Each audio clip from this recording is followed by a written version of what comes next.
I sold my shadow for wealth, but every night it returns to whisper my darkest secrets to the entire village.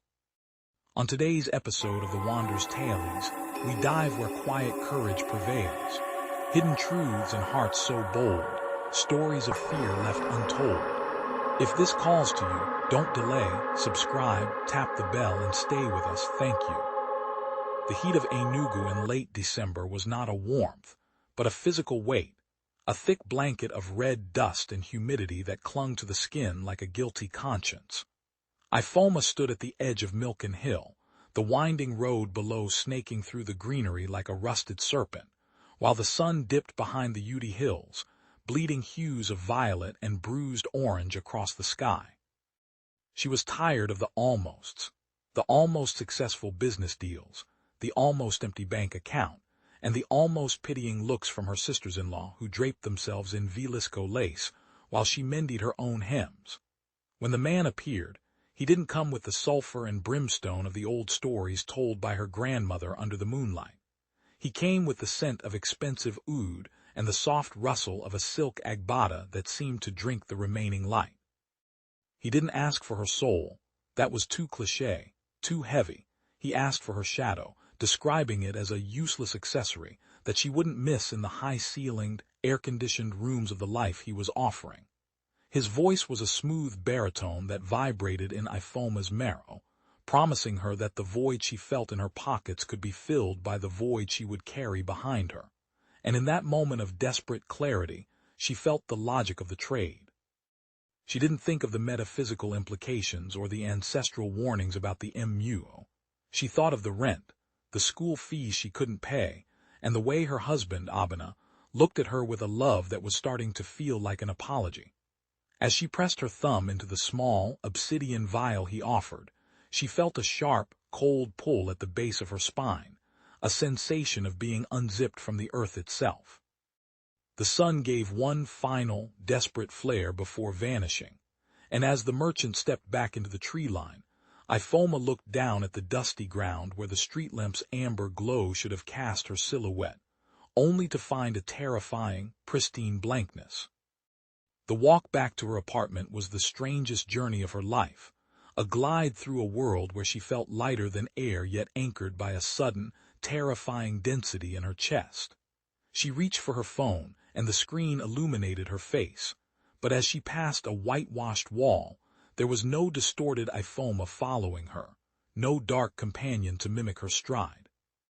The silence of the missing shadow was louder than the honking of the yellow keeknapeps or the distant thrum of generators providing the heartbeat of the city.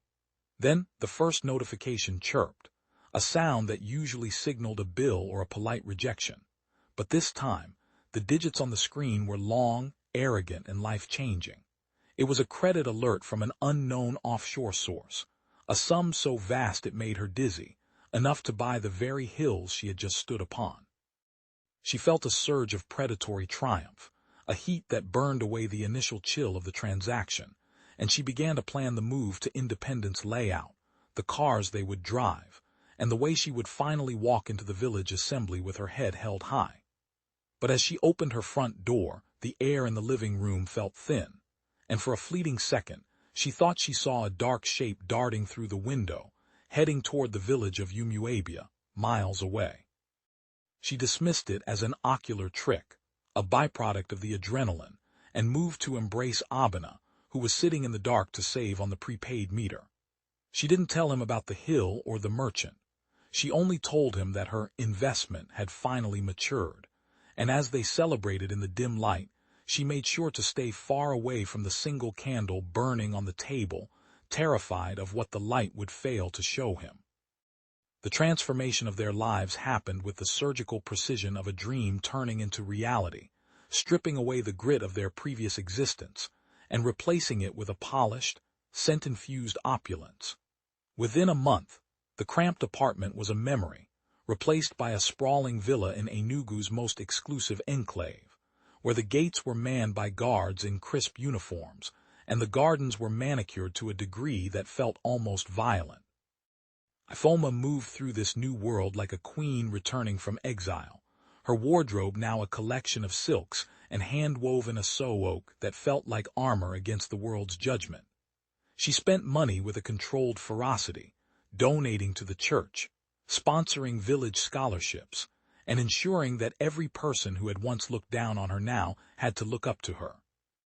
Abena, initially skeptical, was eventually seduced by the ease of it all, the way doors opened before he even reached for the handle, and the way his own architectural firm suddenly received commissions from the state's elite.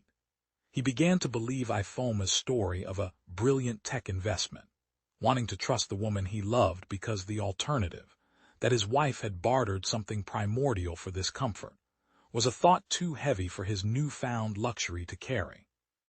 Yet despite the Egyptian cotton sheets and the silent air conditioning, Ifoma found that sleep was a disappearing resource, a luxury her money couldn't buy. Every night, precisely at midnight, a phantom cold would wash over her, a sensation of being watched by something that knew her better than she knew herself, and she would lie awake, staring at the ceiling, wondering where the other Ifoma was currently wandering. The first sign that the deal had a leakage came not from the city, but from the whispers drifting back from Umuabia, her ancestral village, where her shadow had begun its nightly pilgrimage. A cousin called her, his voice trembling over the phone, asking if she had heard the rumors about a dark spirit that stood outside the elders' windows, speaking in a voice that sounded exactly like Ifoma, but colder, more honest. The shadow wasn't just haunting the village. It was narrating the truth of Ifoma's ascent, detailing the bribes she had imagined paying, and the secret contempt she felt for those she was now helping. It spoke of the merchant on Milken Hill, and the drop of blood that had bought the Range Rover parked in her driveway. Ifoma laughed it off as village superstition, the jealousy of those left behind in the dust, but her heart hammered against her ribs like a trapped bird. She began to avoid the sun, staying indoors until the shadows of the trees grew long and merged with the earth, terrified that a stray beam of light would reveal her secret to Abena. At night, she would catch him looking at her with a growing, silent intensity, his eyes searching the floor around her feet whenever she stood near a lamp. The wealth was there, glittering and solid, but the air in the mansion was beginning to smell of old secrets and wet earth, and Ifoma realized that her shadow hadn't just been a reflection. It had been the keeper of her weight in the world, and without it, she was beginning to drift toward a precipice she couldn't see. The village of Umuabia did not sleep with the quietude of the innocent. It slept with one ear pressed to the red earth, listening for the secrets that the wind carried from the hills. Under the ancient Udala tree, where the spirits of the unborn were said to play, a new kind of visitor had begun to appear, a silhouette that possessed the exact, graceful curve of Ifoma's neck and the sharp, confident tilt of her chin. It was not a ghost, for ghosts carried the scent of wood smoke and old memories, but this was a void, a hungry pocket of nothingness that stood in the moonlight and spoke with a voice that was both Ifoma's and not. It didn't scream or wail. Instead, it whispered with the chilling precision of a ledger being read aloud, detailing the exact moment Ifoma had looked at her aging mother and felt a flicker of resentment for the cost of her medications. The shadow told the elders about the hidden bank accounts Ifoma had opened without her husband's knowledge, and it recounted the lies she told the priest about the source of her blessings. The villagers, huddled in their zinc-roofed houses, felt the temperature drop as the shadow paced the perimeter of their compounds, its presence a cold blade cutting through the humid night air.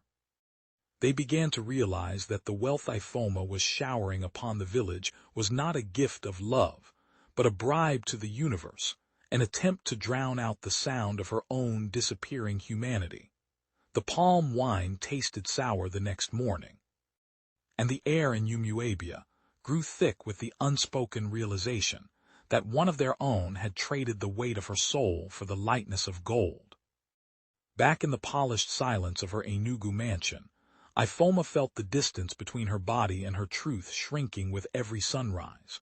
She would sit in her breakfast nook, surrounded by Italian marble and gold-plated cutlery, while the phone calls from her village relatives became increasingly erratic and filled with veiled accusations. They didn't speak of shadows or demons directly. That was too frightening for a Tuesday morning. But they asked her about specific details of her private thoughts that no one should have known. Her aunt asked why the wind was talking about the way Ifoma had cheated her first business partner, and her cousin mentioned a dream where Ifoma's reflection was eating its own heart. Ifoma would grip the edge of the table, her knuckles turning white, feeling a phantom ache in the space where her shadow used to be, a sensation like a limb that had been amputated but still throbbed with the ghost of a cold wind.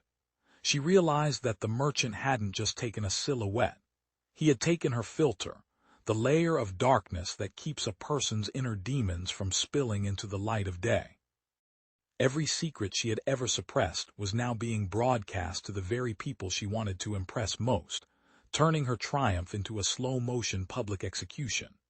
She tried to drown the anxiety in more consumption, ordering furniture from Dubai and clothes from Paris, but every new possession felt hollow, as if she were trying to fill a bottomless well with expensive pebbles while the world watched her sink. The first time Abena truly saw the absence, they were hosting a gala for Enugu's elite, a night intended to cement their status as the city's most influential power couple. The ballroom was a sea of shimmering lace, the scent of expensive champagne, and the rhythmic thrum of high-life music that usually made Abena's heart swell with pride. He watched Ifoma move through the crowd, a vision in emerald silk, her laughter ringing out like silver bells, but his architectural eye, trained to notice the interplay of light and structure, caught a glitch in the reality of the room. As she passed beneath the massive crystal chandelier, the light hit the floor at a perfect 45-degree angle, casting long, dramatic shadows behind every guest, except Ifoma. Where there should have been a dark extension of her form, there was only the uninterrupted pattern of the polished floor tiles, a terrifying blankness that made the hair on the back of his neck stand up. He rubbed his eyes, thinking it was the fatigue of his latest project or the trickery of the strobe lights, but as he followed her with his gaze, the truth became undeniable. His wife was a hole in the world's geometry. The realization hit him like a physical blow to the stomach, a sickening lurch that made the luxury of the room feel like a cheap movie set about to collapse. He saw the way some of the older guests noticed it too, their eyes widening before they quickly looked away, crossing themselves or murmuring prayers into their drinks.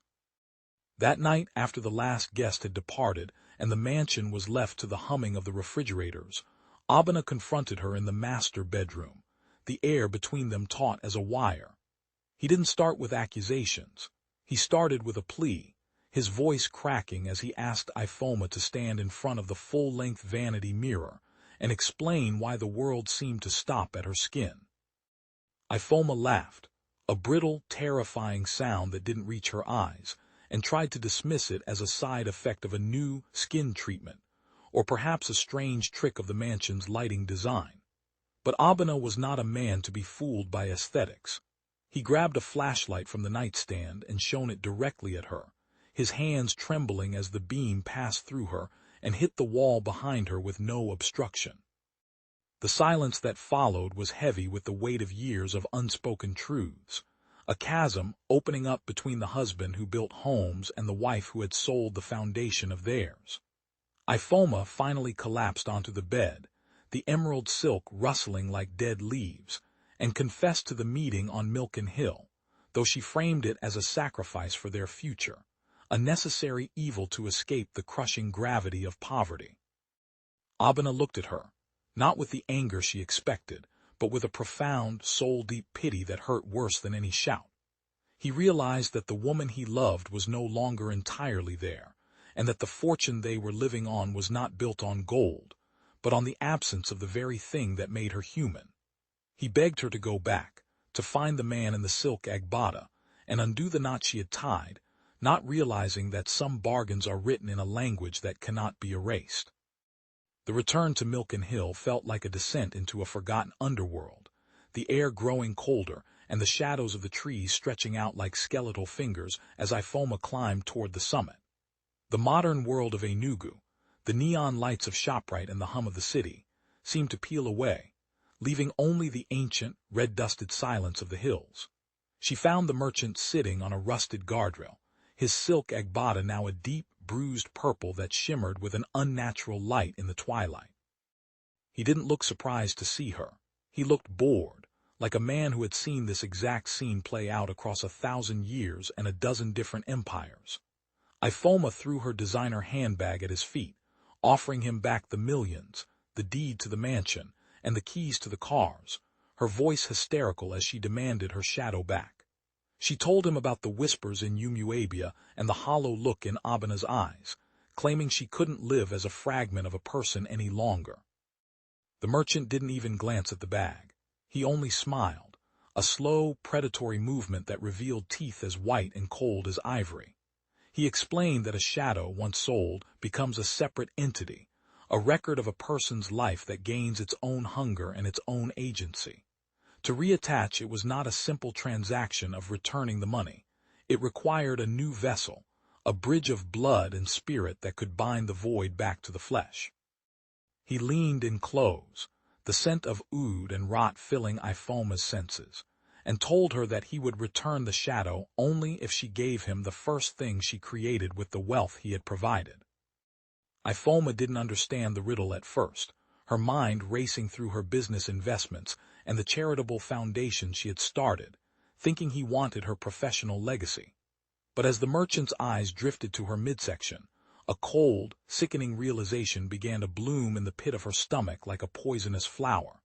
She wasn't pregnant yet, but she and Abana had been trying for months, hoping a child would bridge the growing distance in their marriage. The merchant's price was not her money, but her lineage, the firstborn child that would be conceived in the house built by the shadow's absence. He wanted the innocence that had not yet been born to pay for the ambition that had already been spent. Ifoma felt a wave of nausea wash over her, a primal urge to scream and run back down the hill into the safety of the mundane world. But the merchant reminded her that if she refused, the shadow would continue to grow louder in Umuabia, eventually revealing the secrets that would lead to her family's ruin and her husband's imprisonment for the financial crimes. The shadow was already detailing to the spirits. She stood there, caught between a future she couldn't protect and a past she couldn't reclaim, while the sun vanished entirely, leaving her in a darkness so absolute she couldn't tell where the world ended and she began. In a moment of pure, animalistic terror and desperate self-preservation, she whispered her agreement, the words tasting like ash in her mouth.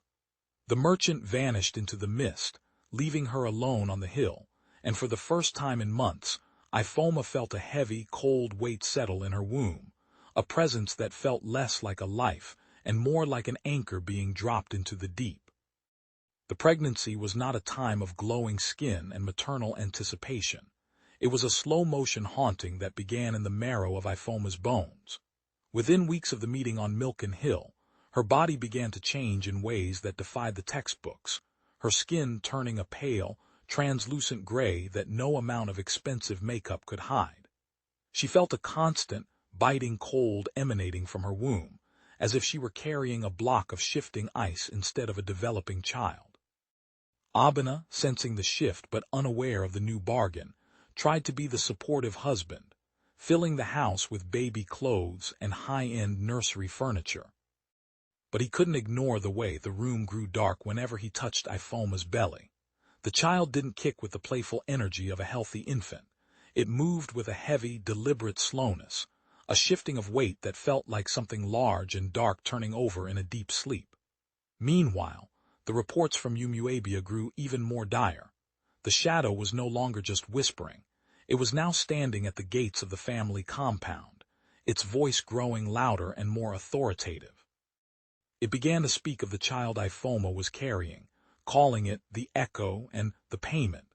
And the village elders began to perform rituals of protection, sensing that a great imbalance was coming to their bloodline. Ifoma spent her days locked in the nursery, staring at the empty spaces on the floor, listening to the silence of her missing reflection and the rhythmic, hollow heartbeat of the stranger growing inside her. By the second trimester, The psychological toll began to manifest as a physical decay of the world around her, the luxury of the mansion starting to peel and rot in sympathy with her secret. Fine silk curtains frayed at the edges without being touched, and the water in the taps began to taste of the red dust of the hills, no matter how many filters they installed. Ifoma found that she could no longer bear the sight of light. The sun felt like an interrogator's lamp, and she spent her hours in the basement or behind heavy blackout curtains, living in a self-imposed tomb of shadows. Her thoughts became fragmented, a chaotic loop of the merchant's smile and the sound of her own voice coming from the village trees. She began to suspect that the shadow wasn't just telling her secrets. It was stealing her memories, taking the parts of her life that were worth keeping and leaving her with only the bitterness and the greed. She would look at photos of herself from before the deal and feel like she was looking at a stranger, a girl who had once known how to laugh without calculating the cost. Abina's presence became a source of intense guilt, a mirror she couldn't avoid, as he stayed by her side, his hair turning gray with the stress of a haunting he couldn't name. He began to sleep in the guest room, not out of malice, but because the cold coming from Ifoma was so intense it left frost on the sheets, a physical manifestation of the void that was slowly consuming their life. Chidi, Ifoma's younger brother, was a man of cold logic and engineering precision, a bridge builder who believed that every problem had a structural solution. He had watched Ifoma's rise with a mixture of pride and suspicion, but when he saw the hollowed-out shell she had become during her pregnancy, his protective instincts overrode his skepticism. He didn't believe in shadows or merchants. He believed Ifoma was being blackmailed by some sophisticated criminal element that was using psychological warfare to break her. After a particularly harrowing night where Ifoma had collapsed, screaming about a man in a silk agbada who was coming for her first creation, Chidi decided to take matters into his own hands. He didn't tell Abina or Ifoma. He simply packed a bag with his old university textbooks, a heavy-duty flashlight, and a resolve that had never been broken by the world's mysteries. He went to Milken Hill at dusk, convinced that he would find a squatter or a con artist living in the caves, someone he could bribe or beat into leaving his sister alone. He climbed the winding road with the confidence of a man who owned the earth, his footsteps steady on the gravel, until he reached the spot Ifoma had described. The air there didn't just feel cold. It felt thin, as if the laws of physics were being stretched to their breaking point, and for the first time in his life, Chidi felt the cold prickle of a fear that logic couldn't explain. He called out into the darkness, his voice echoing off the hills with a hollow, tinny sound that made him shiver despite his resolve. Then, the merchant appeared, not from behind a tree or a rock, but as if he had been woven out of the very darkness Chidi was trying to illuminate with his flashlight. The beam of the light hit the merchant's silk agbada and seemed to disappear into it, as if the fabric were a black hole that consumed all photons. Chidi, trying to maintain his composure, began to speak of legal consequences and police intervention, his voice wavering as the merchant stepped closer. The stranger didn't threaten him. He simply looked at Chidi with a profound, terrifying curiosity, as if he were an interesting specimen of a dying species. He told Chidi that he was a builder of bridges, but that he was currently standing on a bridge between worlds that his mind was not equipped to cross. In a move that was too fast for the eye to follow, the merchant reached out and touched Chidi's chest, a gesture that felt like a sudden, freezing vacuum being applied to his soul. Chidi didn't feel pain, but he felt an immediate, catastrophic loss of a part of his own history, a sensation of being partially erased from the timeline of his own life. He stumbled back, his flashlight falling and shattering on the stones, and as he scrambled down the hill, he realized with a mounting horror that he could no longer remember the names of his parents or the layout of the home he had grown up in. He was no longer a whole man. He was a bridge with one end dangling over an abyss, returning to the city with a mind that was slowly dissolving into the same shadow that was hunting his sister. When Chidi returned to the mansion, he was a walking ghost, a man who seemed to be losing his physical density with every passing hour. He sat in the living room, staring at his hands as if they belonged to someone else, his skin becoming so pale and thin that the blue veins beneath looked like a roadmap of a country that no longer existed. He didn't speak in the clear, authoritative tones of an engineer. He muttered in a fragmented, rhythmic cadence, reciting prophecies about the child Ifoma was carrying. He spoke of the voice that would be a mirror and the shadow that would become the mother, his words carrying a weight of doom that made the air in the room feel oily. Abena and Ifoma watched him in horror, realizing that Chidi had tried to fight a battle on a plane of existence he didn't understand, and the cost had been his very essence. He was half a man now, not just mentally but physically. When he walked past a light, his own shadow was faint and flickering, like a dying candle, and he seemed to have trouble interacting with solid objects, his fingers slipping through doorknobs and glass. The logic he had once prized was gone, replaced by a terrifying clarity about the supernatural world that Ifoma had invited into their lives.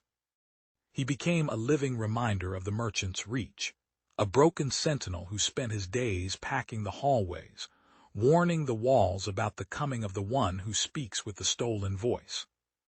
The impact of Chidi's condition on the household was devastating, turning the mansion into a high-end asylum where the walls whispered back to the residents. Ifoma felt a crushing weight of responsibility for her brother's state, her guilt becoming a physical presence that seemed to feed the cold growing in her womb. She realized that the merchant didn't just take what was agreed upon. He took everything that touched the bargain, a contagion of absence that was spreading through her family. Abena, now fully aware of the stakes but powerless to change them, spent his nights in the library, desperately researching Igbo folklore and the history of shadow selling, looking for a loophole in a contract written in blood. He found stories of the Agba Nje and the Mmu, of people who had tried to cheat fate and ended up as footnotes in cautionary tales. He saw the pattern. The shadow always returns to claim its due, and it always brings a truth that burns. He looked at Chidi, who was now so transparent he was almost invisible in the twilight, and he looked at Ifoma, who was a radiant golden shell with no core. The wealth that had once seemed like a blessing was now the bars of their cage, a glittering prison built on the red dust of Milken Hill. As the delivery date approached, the tension in the house reached a breaking point, a static charge in the air that made their skin crawl, and the mirrors in the house begin to vibrate with a low, mournful hum. The night Ifoma went into labor, a storm broke over Enugu that felt less like weather and more like the sky was being torn apart by unseen hands. The wind howled through the Independence layout, snapping the branches of the flamboyant trees and plunging the mansion into a darkness that even the backup generators couldn't pierce. They couldn't make it to the hospital. The roads were flooded with red mud, and the air was so thick with the presence of the shadow that the car engines refused to turn over. Abena had to act as a midwife, his hands trembling as he laid Ifoma on the Egyptian cotton sheets that were already becoming soaked with a cold, dark fluid that didn't look like blood. Chidi stood in the corner, his translucent form flickering like a bad television signal, chanting in a language that sounded like the rustling of dry leaves. The labor was not a series of screams, but a series of deep, resonant echoes that seemed to come from the walls themselves, as if the mansion was the one giving birth. Ifoma's face was a mask of agony and transcendence. Her eyes rolled back as she felt the final, terrifying pull of the void leaving her body. When the child finally emerged, there was no immediate cry, no gasping for air. There was only a profound, heavy silence that seemed to suck the remaining warmth out of the room. Then the child opened its mouth, and the sound that came out was not the high-pitched wail of a newborn, but the mature, calculated voice of Ifoma herself, the voice she had used on Milken Hill to seal the deal. The infant spoke with a terrifying clarity, recounting the exact words Ifoma had whispered to the merchant, and then it began to list every lie she had ever told Abena since the day they met. It spoke of the secret bank accounts, the contempt she had felt for his struggle, and the way she had sacrificed their future for a Range Rover and a mansion. The child's voice was a perfect replica of Ifoma's, carrying all the nuance and inflection of her personality, but it was being channeled through a tiny, fragile body that cast a shadow twice as long as it should have been. Abena backed away from the bed, his face a mask of horror, as he listened to his newborn child narrate the destruction of his marriage in his wife's own voice. The child didn't look like a monster. It was a beautiful baby boy, but its eyes were as old as the hills, and when it looked at Ifoma, she saw her own missing shadow staring back at her from behind the infant's pupils. The birth had not been a beginning, but a reveal. The shadow had found its way back into the world, not as a reflection, but as a witness, a living testimony to the price of Ifoma's ambition. In the days following the birth, Ifoma discovered the true extent of her isolation from the physical world, a realization that came when she tried to perform a simple act of vanity. She stood before the massive, ornate mirror in her dressing room, hoping to find some semblance of her old self, some sign that the birth had restored the balance. But as she looked into the glass, she saw only the room behind her, the discarded silk robes, the gold-framed photos, the expensive perfumes, but she was entirely absent. It wasn't just that she had no shadow. She now had no reflection, her body a blind spot in the world's visual record. She reached out to touch the glass, and her hand made contact with the cold surface, but in the mirror there was no hand to meet her own, only a ripple in the air like heat over asphalt. She realized with a mounting panic that she was becoming a ghost while still alive, a being that occupied space but left no mark upon it. She ran from room to room, checking every mirror, every polished surface, every window, but the result was always the same. The world refused to acknowledge her presence. She was a passenger in her own life, a spectator to a reality that was slowly erasing her from its memory. This rejection extended beyond the physical and into the spiritual, as Ifoma found she could no longer enter the small prayer room she had built in the mansion. Whenever she approached the threshold, a wave of intense, localized nausea would hit her, and the air would become so thick it was like walking through deep water. It was as if the spirits of her ancestors, the Ndichi, had placed an invisible barrier around the sacred spaces of her life, refusing to host a woman who had no shadow to offer them. Even the village spirits of Umuabia, who had once been the source of her family's strength, seemed to have turned their backs on her. The news came from her mother, who called to say that the family shrine had cracked down the middle on the night the child was born. Ifoma felt a profound sense of orphanhood, a disconnection from the earth and the heavens that no amount of money could bridge. She began to wander the mansion at night, a silent, invisible presence, watching Abena hold the child that spoke with her voice. She saw him looking at the empty spaces where she should have been, his eyes filled with a mixture of grief and terror, and she realized that she was losing her place in his heart as well. She was becoming a secret that he was forced to keep, a haunting that he had to endure, and the wealth she had traded for was now the only thing that remained solid in her crumbling world. The shadow, now anchored to the child but capable of wandering the mansion, began a new and more insidious form of torment, the redistribution of guilt. Every night, as the family slept fitfully in the cold, the shadow would detach itself from the nursery and glide through the hallways, its form growing more solid and three-dimensional with every passing day. It didn't whisper secrets anymore. It touched the family members as they slept, a cold, velvet pressure against their foreheads or over their hearts. When it touched Abena, he would wake up with the vivid, crushing memory of a crime he had never committed, the feeling of stealing from a widow, or the shame of betraying a friend. He would gasp for air, his heart hammering, the memory so real he could taste the dust and the blood in his mouth, though his rational mind knew he was innocent. The shadow was making them feel the weight of Ifoma's deal, forcing them to share in the moral decay she had invited into the house. Even Chitty, in his fatting state, was not spared. He would wake up weeping for sins he didn't recognize, his logic completely shattered by the emotional onslaught of a borrowed conscience. The mansion became a vessel of collective trauma, a place where the air was thick with the residue of uncommitted sins, and the phantom pain of a soul being torn apart. Ifoma watched this process with a sense of helpless horror, realizing that the shadow was trying to create a family of voids to match her own. It was systematically breaking down the emotional foundations of the people she loved, turning their memories into weapons and their dreams into nightmares.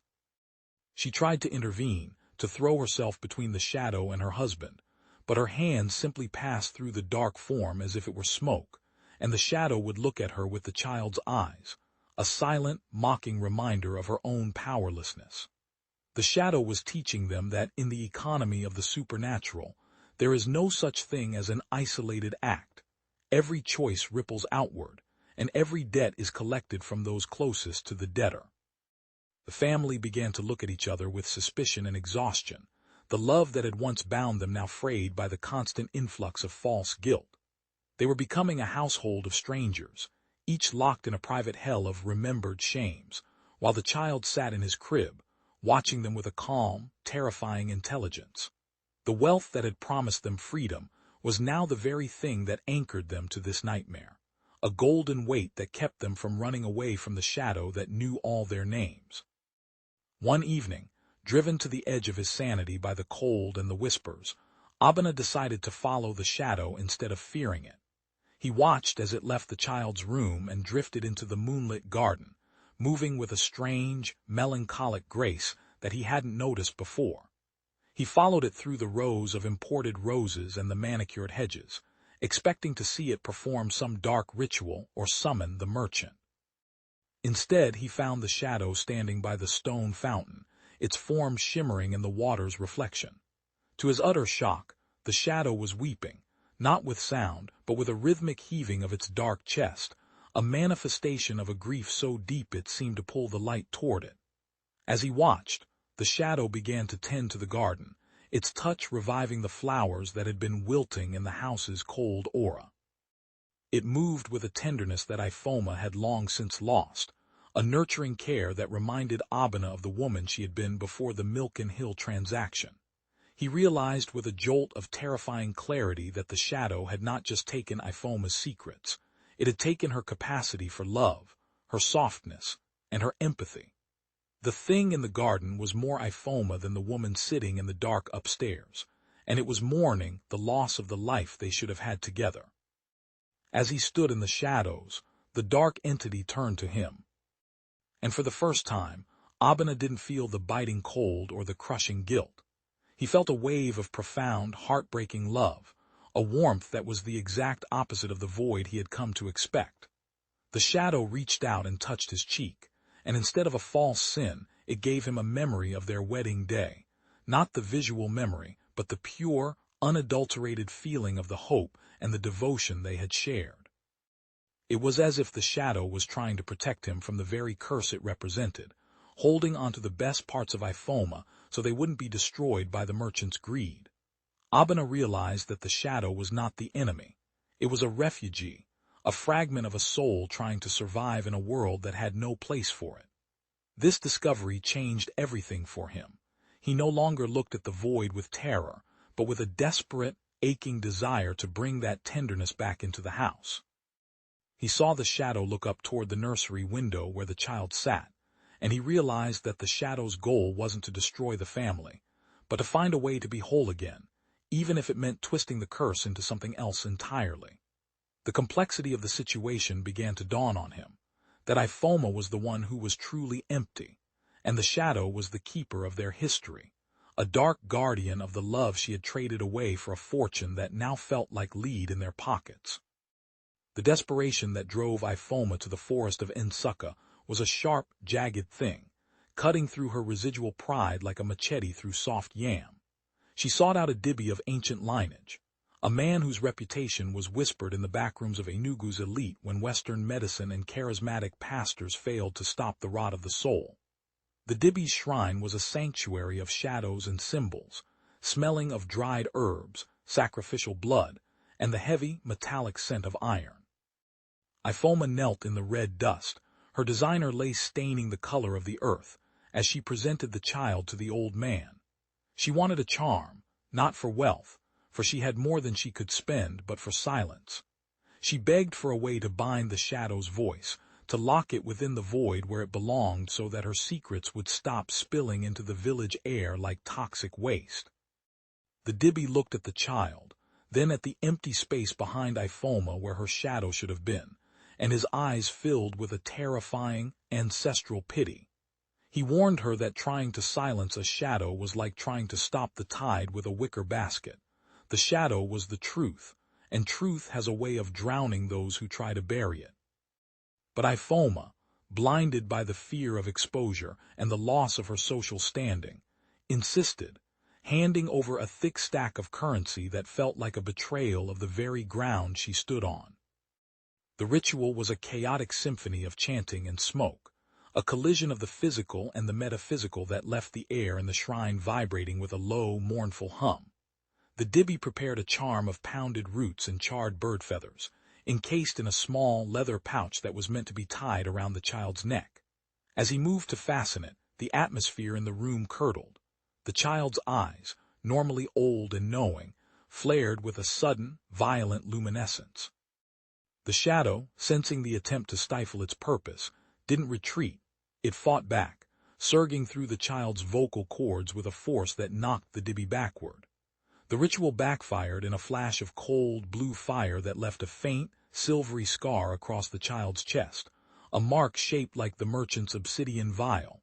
Instead of silencing the shadow, the charm acted as a conductor, amplifying the connection between the spirit and the flesh. The child didn't cry. Instead, it began to recite the Dibby's own hidden sins, listing the names of those the old man had failed to save, until the shrine was filled with the sound of 1,000 unavenged deaths. Ifoma fled back to the city, the charm a useless weight in her hand, realizing that her attempt to buy silence had only given the void a louder, more vengeful tongue. The breaking point arrived during a high-society dinner party that Ifoma insisted on hosting, a futile attempt to project an image of normalcy to the judges and politicians who populated their social circle. The dining room was a masterclass in performative luxury, with gold-rimmed plates and a centerpiece of orchids flown in from Kenya. But the air was heavy with the static of impending doom. Abena sat at the head of the table, his face a mask of exhaustion, while Ifoma performed the role of the charming hostess, her laughter sounding like glass shattering on marble. The child was brought out by the nanny, a beautiful, silent infant who seemed to absorb the light of the room, turning the vibrant space into a study in grayscale. As the guests toasted to the family's prosperity, the child suddenly sat up in the nanny's arms, his gaze fixing on a prominent senator who had been praising Ifoma's philanthropic spirit.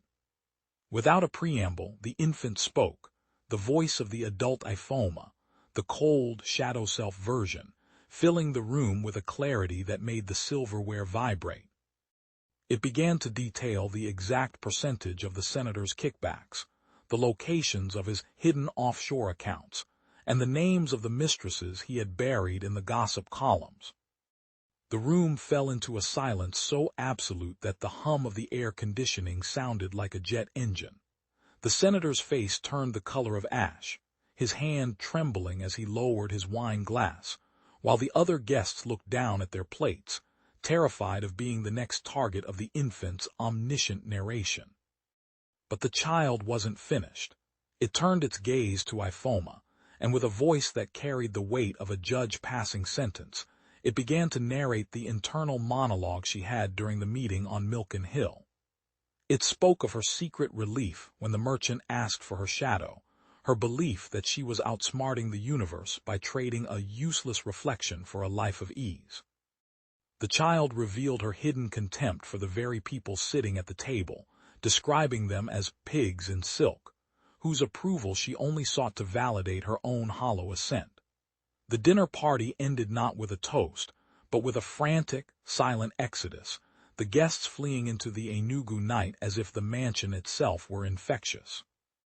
Foma stood alone in the wreckage of the evening, the orchids wilting in real time, as she realized that the shadow wasn't just exposing her secrets. It was systematically destroying the world she had built, leaving her with nothing but the truth she had tried to trade away. Desperation is a fertile ground for bad ideas, and by the 15th month of their haunting, Abena and Ifoma were desperate enough to try the unthinkable. They had heard stories from the elders about the purifying power of fire, about how the Agbala could be cleansed of malevolent spirits through a ritual of heat and consecrated oil. They didn't go back to the Dibby. They went to the basement of their mansion, a cavernous, windowless space that smelled of concrete and expensive storage. Abena had procured oil from 7 different sacred groves, blending them with the red dust of their ancestral village, creating a liquid that seemed to glow with a faint, amber light. They brought the child down into the dark, the infant watching them with those unnervingly calm eyes, while the shadow paced the perimeter of the room, its dark form flickering against the walls like a glitch in reality.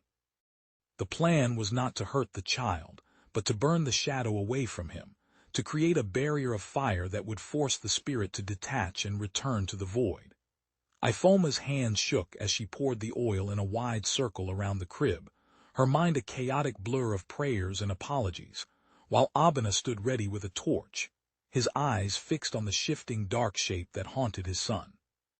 When the match was struck, the oil erupted into a wall of brilliant, white-hot flame that licked the ceiling of the basement, turning the space into a kiln of spiritual reckoning. The heat was intense, a physical force that pushed against their skin, but the shadow didn't retreat or scream as they expected. Instead, it moved toward the fire with a slow, deliberate grace, its dark edges beginning to shimmer and distort in the heat, but not consuming. As the flames grew higher, the shadow began to dance, its movements synchronized with the flickering of the fire, creating a hypnotic, terrifying rhythm that seemed to pull the air out of Ifoma's lungs. She realized too late that they weren't burning the shadow, they were tempering it, giving it the energy it needed to bridge the final gap between the spirit world and the physical. The shadow began to absorb the heat, its form becoming more three-dimensional, more solid, until it stood in the center of the ring of fire as a perfect, obsidian statue of Ifoma herself. The infant in the crib began to laugh, a sound that was a perfect, chilling echo of the merchant's baritone, and as the oil burned itself out, leaving the basement in a thick, choking smoke, the shadow didn't vanish. It simply waited for the light to die, its presence now so heavy it felt as if it were holding up the weight of the entire mansion. In the suffocating silence that followed the failed fire ritual, the shadow did something that shattered the last remnants of Ifoma's sanity. It moved toward the child, not as a predator, but as a homecoming. As the last embers of the consecrated oil flickered out, the obsidian figure of the shadow began to liquefy, its form stretching and thinning until it became a veil of pure darkness. With a sudden, violent motion, a leap that felt like a tear in the fabric of the room, the shadow lunged into the infant's chest, disappearing into the silver scar that had been left by the ritual in Nsukka. The child's body arched, his small frame vibrating with a power that made the concrete floor beneath him crack, and for a heartbeat, the room was filled with a blinding, monochromatic light. When the light faded, the child sat up, his eyes no longer old and distant, but bright and piercingly familiar. He looked at Ifoma and spoke, and this time the voice didn't just sound like hers. It was hers, perfectly captured, containing every ounce of her wit, her cadence, and her hidden fears. It was as if the shadow and the child had merged into a singular entity, a vessel for the mother's lost soul and the merchant's dark gift. "You tried to burn the truth, mother," the child said, the words falling from his tiny lips with the weight of ancient stones. "But fire only makes the shadow sharper." Ifoma fell to her knees, her hands over her ears, unable to bear the sound of her own voice coming from her son's mouth. The child stood up, far too early for his age, and walked toward her with a steady, deliberate gait that mirrored her own confident stride in the boardrooms of the city. He touched her cheek with a hand that was unnaturally cold, and in that touch, Ifoma felt a flood of the memories she had lost. The smell of her grandmother's kitchen, the feeling of the sun on her back as a girl, the pure, unadulterated joy of her first kiss with Abena. The shadow wasn't just a keeper of secrets. It was the keeper of her humanity, the reservoir of everything that made her more than a collection of expensive clothes and bank balances.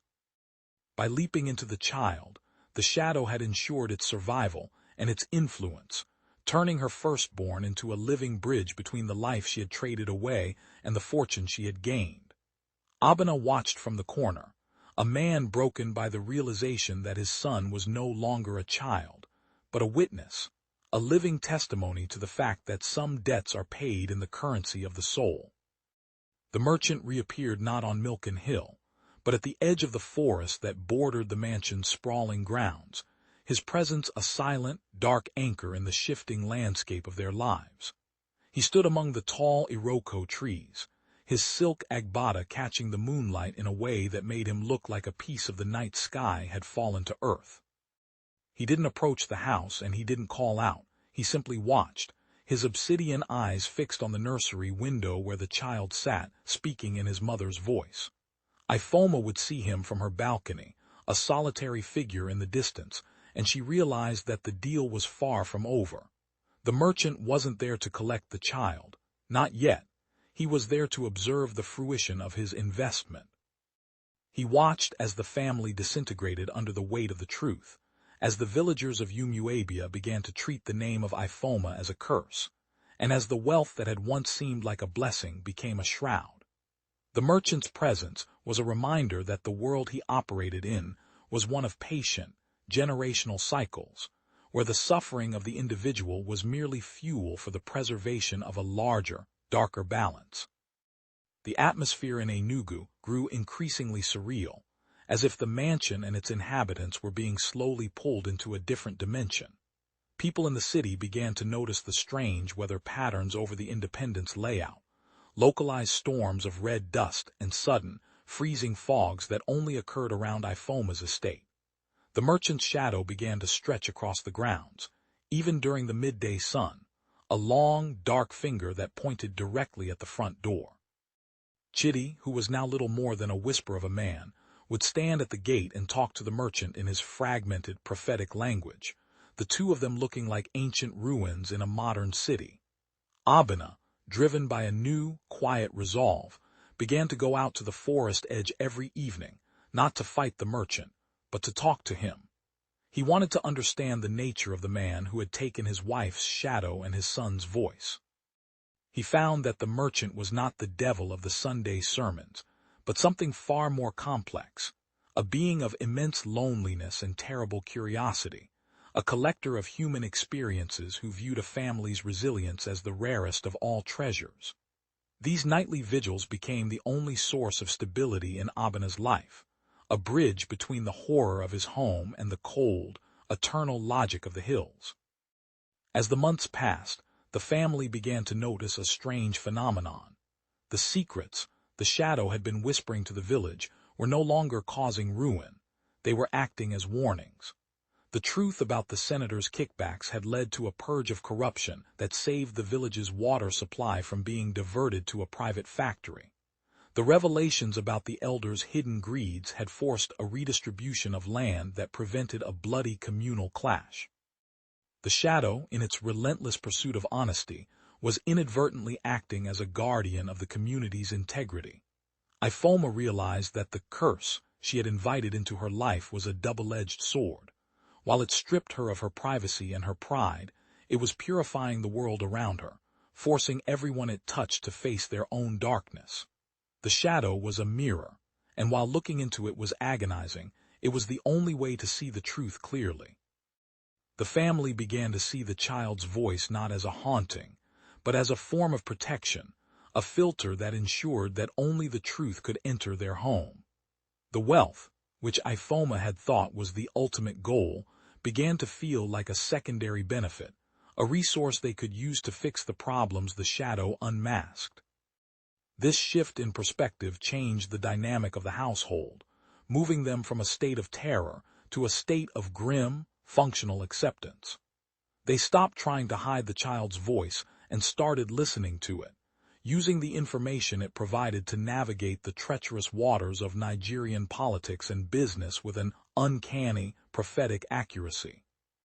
The twisted curse became their greatest strength. They were a family that could not be lied to, a household where every motive was laid bare and every secret was accounted for. They found that in the absence of lies, their love for one another, though scarred and battered, began to grow into something much stronger than it had been before the deal.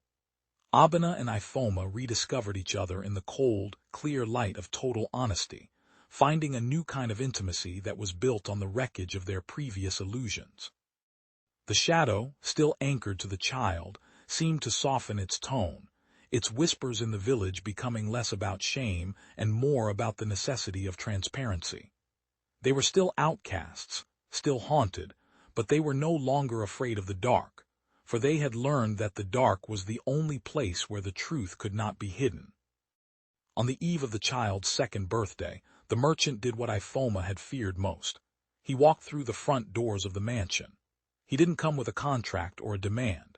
He came alone, his silk agbada dusty from the hills, his eyes filled with a weariness that seemed to span centuries. He sat in the living room, in the chair that Abena usually occupied, and he looked at the family as they stood before him, a united front of broken, resilient people. Child, speaking with Ifoma's voice, greeted him not as a master, but as an equal, and the merchant smiled, a sad human gesture that lacked the predatory edge of their first meeting. He confessed that in all his eons of trading, he had never seen a family that didn't shatter under the weight of his gifts. Usually, the wealth drove them to madness or the secrets drove them to murder, but Ifoma and Abena had done something he hadn't anticipated. They had learned to love the shadow as much as the light. He admitted that he had fallen in love with their resilience, with the way they had turned a curse into a foundation for a new kind of truth. "I didn't take your shadow to punish you, Ifoma," the merchant said, his voice a low vibration that seemed to calm the static in the air. "I took it because I was looking for a reflection that was worth keeping. I wanted to see if anyone could carry the weight of their own truth and still stand tall." He explained that he was a keeper of the balance, a being whose purpose was to ensure that humanity didn't drown in its own illusions. By taking the shadow, he was forcing them to become more than they were, to find a strength that wasn't built on the shifting sand of social status or material wealth. He told them that he was leaving Enugu, that his work here was done, and that he would no longer be a presence at the edge of their lives. He left them with a final secret, that the child was not a payment but a gift, a new kind of human being who would never know the burden of a hidden lie. As he stood to leave, he touched Chitty's forehead, and the young man's form immediately solidified, his memories returning in a sudden, overwhelming rush of light. The merchant vanished into the night, leaving behind a silence that was no longer heavy or cold, but peaceful, the air in the mansion finally tasting of the red dust and the rain. As the first light of dawn broke over the Udi hills, Ifoma stood on the balcony and looked down at the ground. For the first time in 2 years, a shadow stretched out behind her, not the dark, hungry void she had sold, but a soft, gray reflection that moved with her every breath. It wasn't the same shadow as before. It was smaller, more integrated, a part of her that she finally accepted as her own. The child, sleeping in the room behind her, had stopped speaking in her voice. He was now just a boy, his first genuine, childish laugh ringing through the hallway as he woke up. The fortune remained. The bank accounts were full, the mansion was solid, and the cars were in the driveway, but the wealth no longer felt like a cage. It was a tool, a means to an end for a family that had been tempered in the fires of the supernatural and come out stronger on the other side. They were the shadow family of Enugu, a legend whispered in the markets and the boardrooms, but they didn't care for the rumors. They had the truth, and that was enough.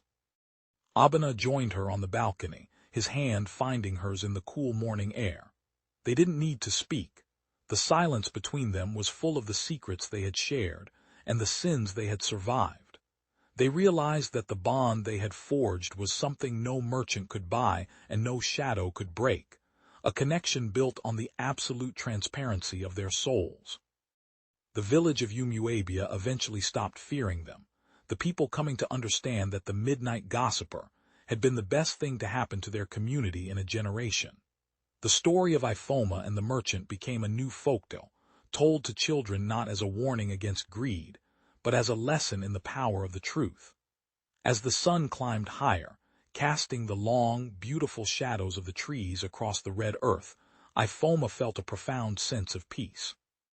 She had lost her reflection, her voice, and her pride, but in the void they left behind, she had found her family, her purpose, and a bond of light that would outshine any darkness the world could offer. True wealth isn't in what you gain, but in what you refuse to lose. Ifoma's journey reminds us that some shadows are worth more than gold. If this tale chilled your bones, subscribe for more African Gothic mysteries. Tell us below, what's the one secret you'd never trade?